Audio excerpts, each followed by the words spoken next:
Makanya kadang-kadang kita ini ya, belajar agama itu sudah kejauhan sampai kehilangan kesadaran. Pernah suatu saat saya dialog. Jadi mohon maaf, saat itu saya butuh mobil pick up.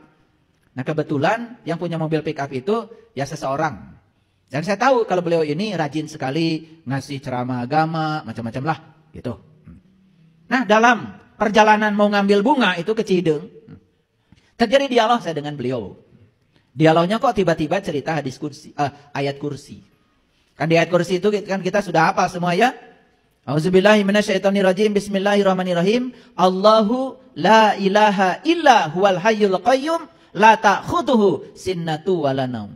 Allah dialah, tiada Tuhan selain Dia yang senantiasa berdiri tegak mengurus semua kebutuhan makhluknya, la ta'khudhuhu sinnatu wala naum. Dia tidak pernah tidur, tidak pernah ngantuk. Pertanyaan saya dalam dialog itu sederhana.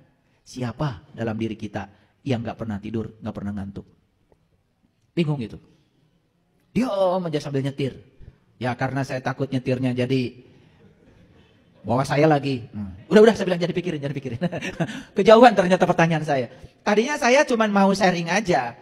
Kan kita mengatakan Allah tidak Tuhan selain Dia yang berdiri tegak mengurus semua kebutuhan makhluknya. Saking demikian cintanya pada makhluknya, beliau itu sampai gak pernah tidur, ngantuk pun enggak. Saya cuma tanya, siapa yang gak pernah tidur, gak pernah ngantuk dalam dirimu? Karena mikir, saya stop, ini bahaya ini lagi nyetir. Jadi saya bilang, udah, tong dia mutan. Saya bilang, tong dia mutan. Rupanya saya salah. Gitu. Coba kita renungi sekarang.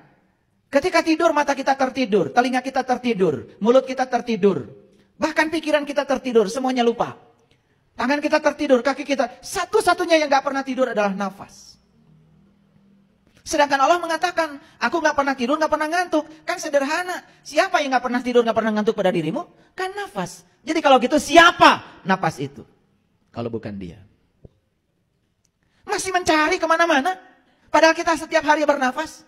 Makanya semua orang-orang belajar kesadaran yang diberdayakan nafas. Fokuskan pikiran pada nafas, sadari masuknya, sadari keluarnya. Orang-orang belajar kesadaran dimanapun seluruh dunia. Begitu caranya. Kenapa kita selama ini menyadari nafas saja tidak punya waktu? Padahal nafas adalah segalanya. Nafas adalah kekayaan yang luar biasa yang diberikan Allah kepada kita. Karena apa? Begitu hari ini kita berhenti bernafas, semua yang disebut milik kita berpindah tangan dalam sekejap. Bukankah bernafas itu adalah kekayaan yang luar biasa? Kenapa kita merasa tidak punya apa-apa? Padahal hari ini kita punya nafas. Dia yang tidak pernah tertidur. Dia yang tidak pernah terkantuk. Makanya saya sering bertanya, kenapa Anda bisa melihat saya? Karena punya mata. Salah. Orang mati juga punya mata.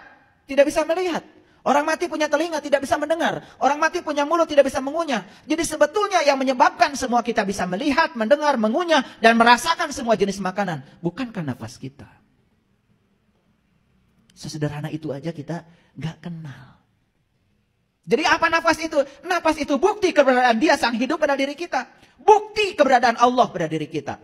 Makanya nanti kita akan menghembuskan nafas kita yang terakhir.